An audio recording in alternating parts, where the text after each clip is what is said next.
And the hits and the uploads just keep coming and coming, keeps getting bigger and grander and greater. Ezekiel Jackson, former Intercontinental Champion, former core member, has announced his WWE departure and has thanked Vince McMahon and the WWE. You know, this is a hell of a thing because I thought Ezekiel Jackson had a good future. You know, he was developed. You know, he had the body. He had what the WWE was looking for.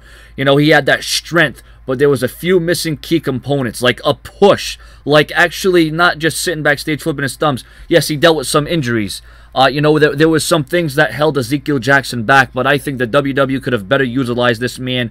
Let's just hope that in the future he will come back to the WWE. I mean, it's not a major loss. Not a major loss, but it is a loss nonetheless. This man was a former Intercontinental Champion. This man, I thought, was on his way to bigger and better things. You know, he had the torture rack to his arsenal. I thought he had a good match back in 2010 with Christian. Ezekiel Jackson, the last ECW World Heavyweight Champion. You can't take anything away from this guy. This guy was definitely a wrestler in motion. He was a guy that went out there and, you know, he wasn't going to give you a 5-star match, but he was going to give you his best. And, you know, right now I can only think about Ezekiel Jackson's time as the Intercontinental Champion, and I'm glad that the WWE gave Ezekiel Jackson at least that kind of rub, that kind of push. Although it wasn't, you know, anything substantial, it wasn't anything to run home about, but he was still an Intercontinental Champion, so he will be remembered in that respect. I just think that WWE could have, you know, handled, you know, Ezekiel Jackson a little bit better, but I guess we got Big E Langston to look forward to now.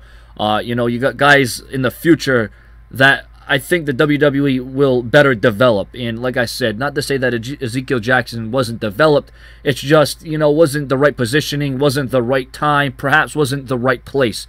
But Ezekiel Jackson, you know, even though he hasn't been on WWE television in a long time, he will be missed because, you know, we were all expecting him to return. We were all anticipating when he was going to return. I mean, I get comments and messages all the time. Sean, when is Ezekiel Jackson going to return to the company? Well, I guess he ain't returning now since he's departed from the WWE. Your comments and your opinions, and do you think Ezekiel Jackson did indeed have a future with the WWE, or was it just a lot of missed opportunities, or was he never going to be anything huge anyways? So